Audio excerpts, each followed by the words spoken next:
Yes, good morning everyone. Welcome back again in a new video.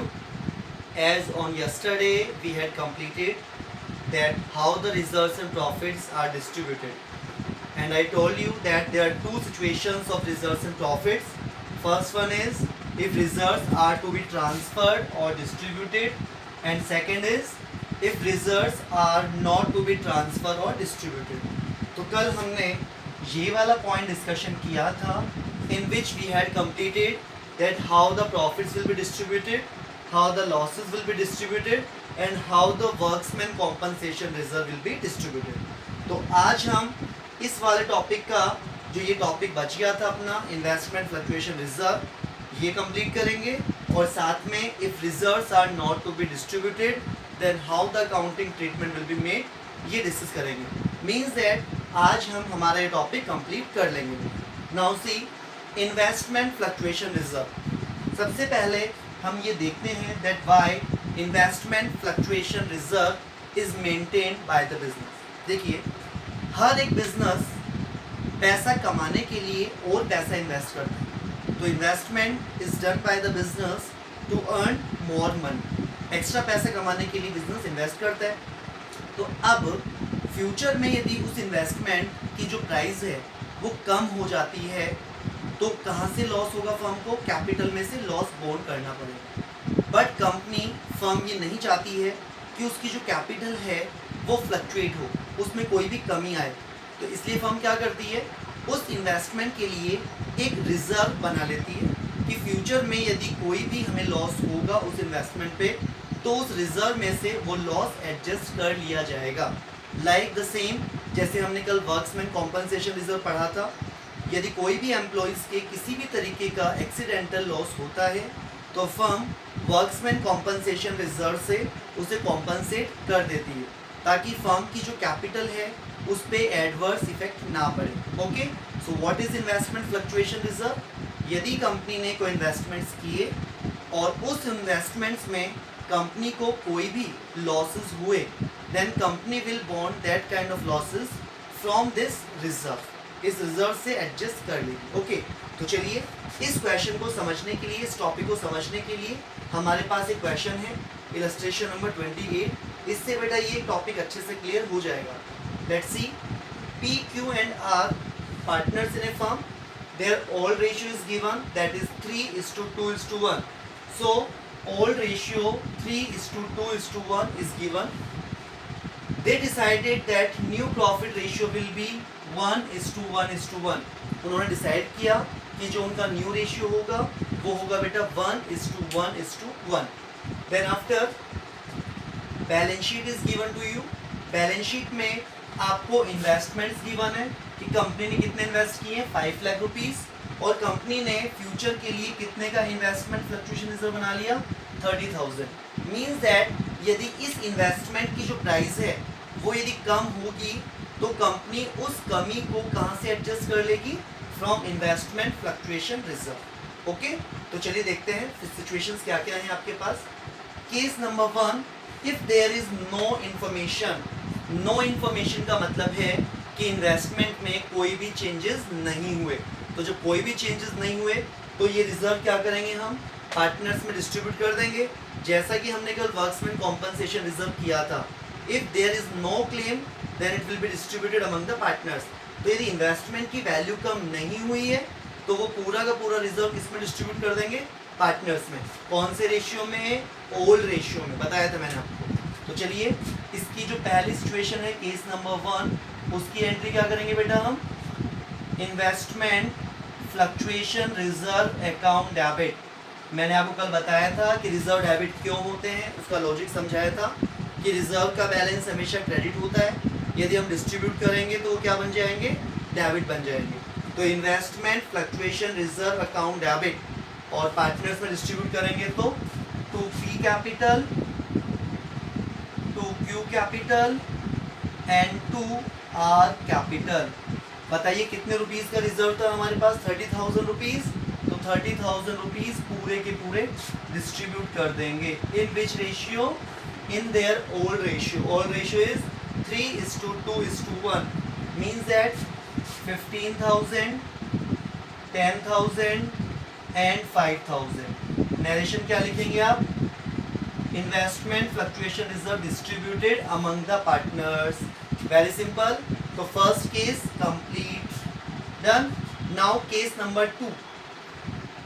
If market value of investment is 5 lakh, तो बताइए हमारी जो book value है, books के अंदर जो वैल्यू है वो 5 लाख है, एंड आज उसकी जो मार्केट वैल्यू है वो भी 5 लाख है। मतलब कोई चेंज नहीं हुआ, जितने का हमने परचेज किया था उसकी वैल्यू आज भी उतनी ही है। तो जब कोई चेंज नहीं हुआ तो वापस से 30,000 को डिस्ट्रीब्यूट कर दें। इट मीन्स सेम एंट्री होगी बेटा। केस नंबर 2 में सेम एंट्री होगी, कोई चेंज नहीं होगा। क्यों नहीं होगा? एक ही बात है, नो इन्फॉर्मेशन, मतलब कोई भी चेंज नहीं हुआ। सेकंड, मार्केट वैल्यू 5 लाख और बुक वैल्यू भी 5 लाख, मतलब कोई चेंज नहीं हुआ, तो पूरा का पूरा रिजर्व डिस्ट्रीब्यूट कर दिया जाएगा। Same entry with same amount. Okay, now case number 3। Third ध्यान से देखना बेटा। Market value of investment is 4,88,000। Means that हमने इन्वेस्टमेंट कितने के परचेज किए थे? 5 लाख के, लेकिन आज उनकी वैल्यू कितनी हो गई? 4,88,000। तो कितने रुपीज से इन्वेस्टमेंट की वैल्यू कम हो गई बेटा? 12,000। तो ये 12,000 कहाँ से हम बॉन्ड करेंगे, कहाँ से एडजस्ट करेंगे? ये हम एडजस्ट करेंगे बेटा इन्वेस्टमेंट फ्लक्चुएशन रिजर्व से। बेटा ये टॉपिक काफ़ी हद तक वर्क्समैन कॉम्पनसेशन रिजर्व की तरह ही है। यदि आप ध्यान से देखेंगे तो समझ में आपको आ जाएगा। तो इन्वेस्टमेंट फ्लक्चुएशन रिजर्व 30,000 है और हमें लॉस कितना हुआ? 12 का। तो 12 का लॉस इसमें से एडजस्ट कर लेंगे। चलिए देखते हैं case number 3।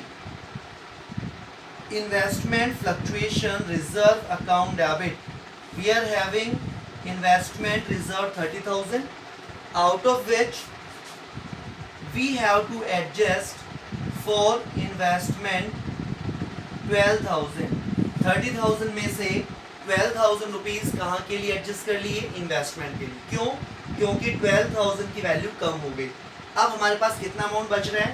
30,000 minus 12,000 that is 18,000। तो 18,000 को पार्टनर्स में डिस्ट्रीब्यूट कर देंगे।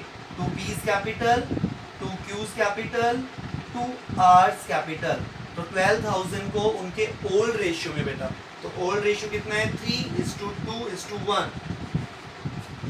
6,000, 4,000 एंड 2,000। Very clear. तो थर्ड केस आगे समझ में क्या किया हमने? 30,000 रुपीज में 12,000 जो वैल्यू कम हो गई वो एडजस्ट कर लिया और बाकी अमाउंट हमने पार्टनर्स में डिस्ट्रीब्यूट कर दिया। ओके बेटा। Now case number 4। Case number 4 says that market value of investment 4,46,000। Means that अब जो आपकी मार्केट वैल्यू है वो बेटा कितने रुपीज से कम हो गई? 446। It means 54,000। 54,000 से कम हो गई। बट एक बात बताइए, हमें 54,000 का लॉस हो गया, बट हमारे पास रिजर्व कितना है? केवल 30,000। तो हम कितना यूज कर सकते हैं रिजर्व में से? 30,000। बाकी का लॉस, उसके लिए एक नया अकाउंट ओपन करेंगे। याद कीजिए रीवैल्यूएशन अकाउंट। कल हमने पढ़ा था यदि हमारे पास रिजर्व कम है और लॉस ज़्यादा है तो उस कंडीशन में एक नया अकाउंट ओपन होगा, that will be revaluation account. तो कैसे करेंगे एंट्री बेटा? Investment fluctuation reserve account debit. कितने रुपीस का रिजर्व है हमारे पास? 30,000। लॉस कितना हुआ? Revaluation account debit that is 24,000। 24 का हमें लॉस हो गया। कैसे हुआ? 54 का टोटल लॉस था, उसमें से 30,000 हमारे पास है।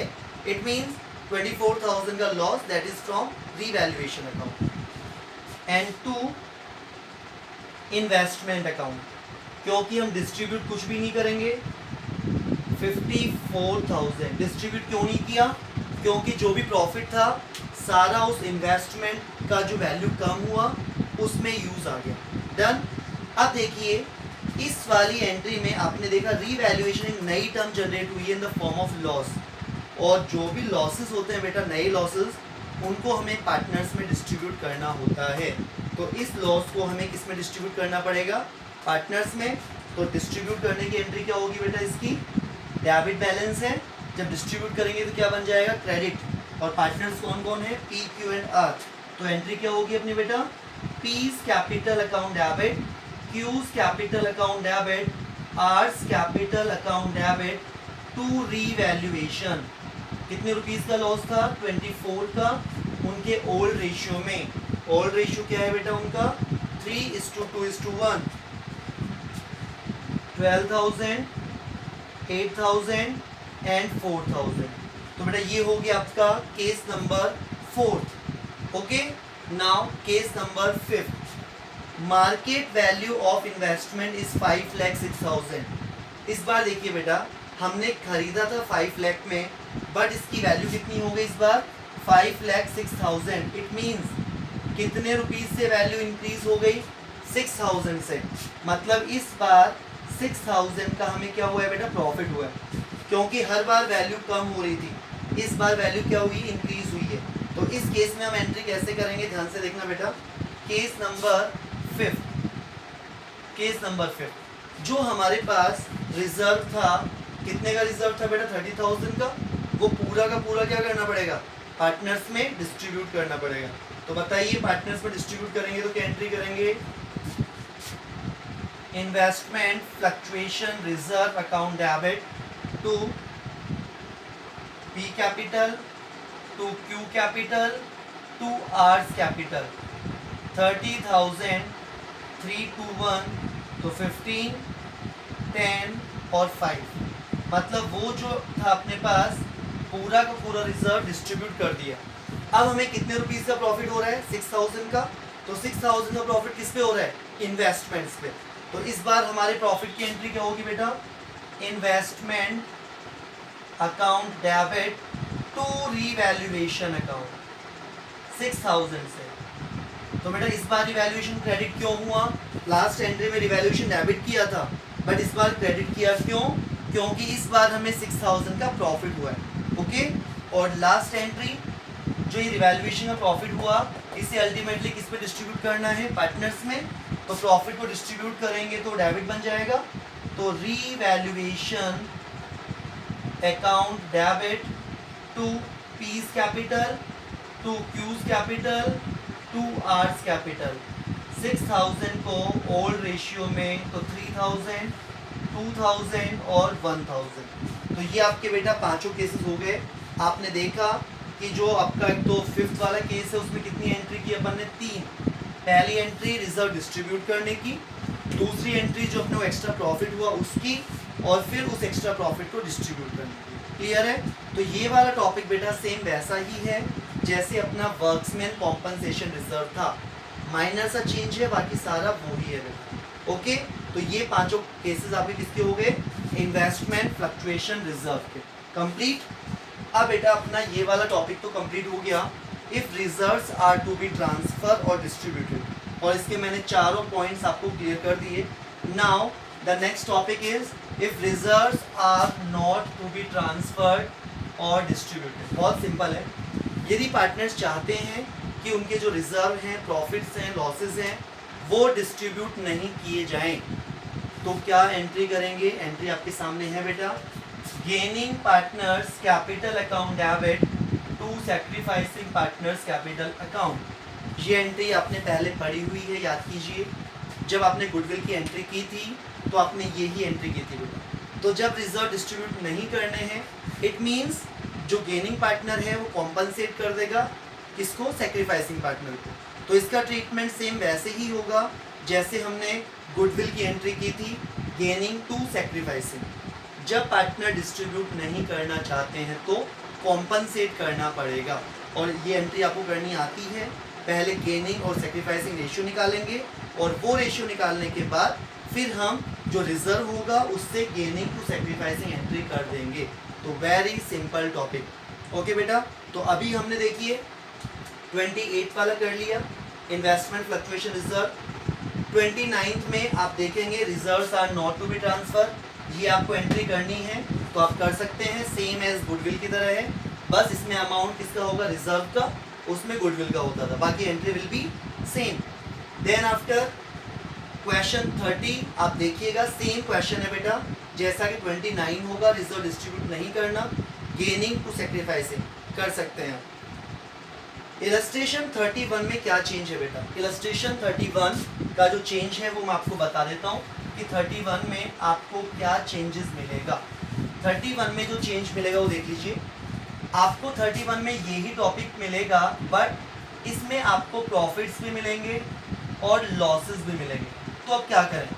यदि प्रॉफिट भी हैं और लॉसेस भी हैं तो एंट्री तो आपको एक ही करनी है ये वाली। तो क्या करेंगे? तो बेटा जितने भी प्रॉफिट्स हैं उनको आप प्लस कर लेंगे और जो लॉसेस हैं उनको आप माइनस कर देंगे। उसके बाद जो अमाउंट आएगा वो अपना फाइनल प्रॉफिट होगा और उस फाइनल प्रॉफिट से वो ही गेनिंग और सेक्रीफाइसिंग रेशियो से एंट्री कर लेंगे।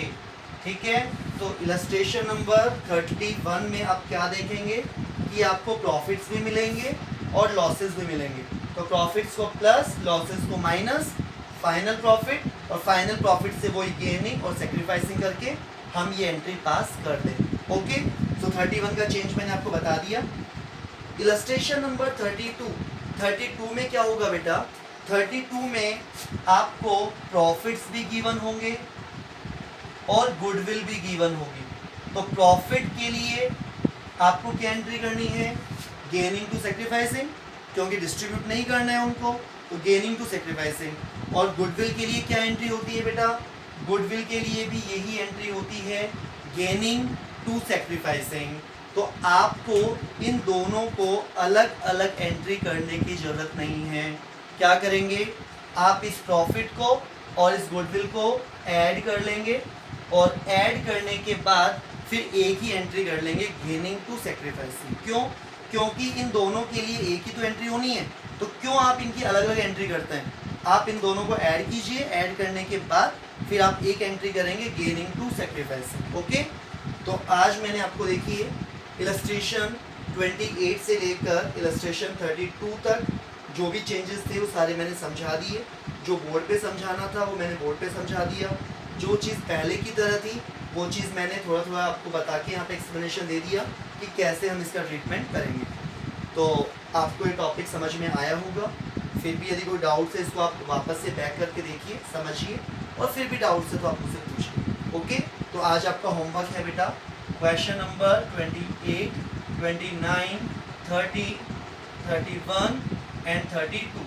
ये 5 क्वेश्चंस आपका होमवर्क है 28 to 32। ओके बेटा, thank you very much, stay safe, stay home.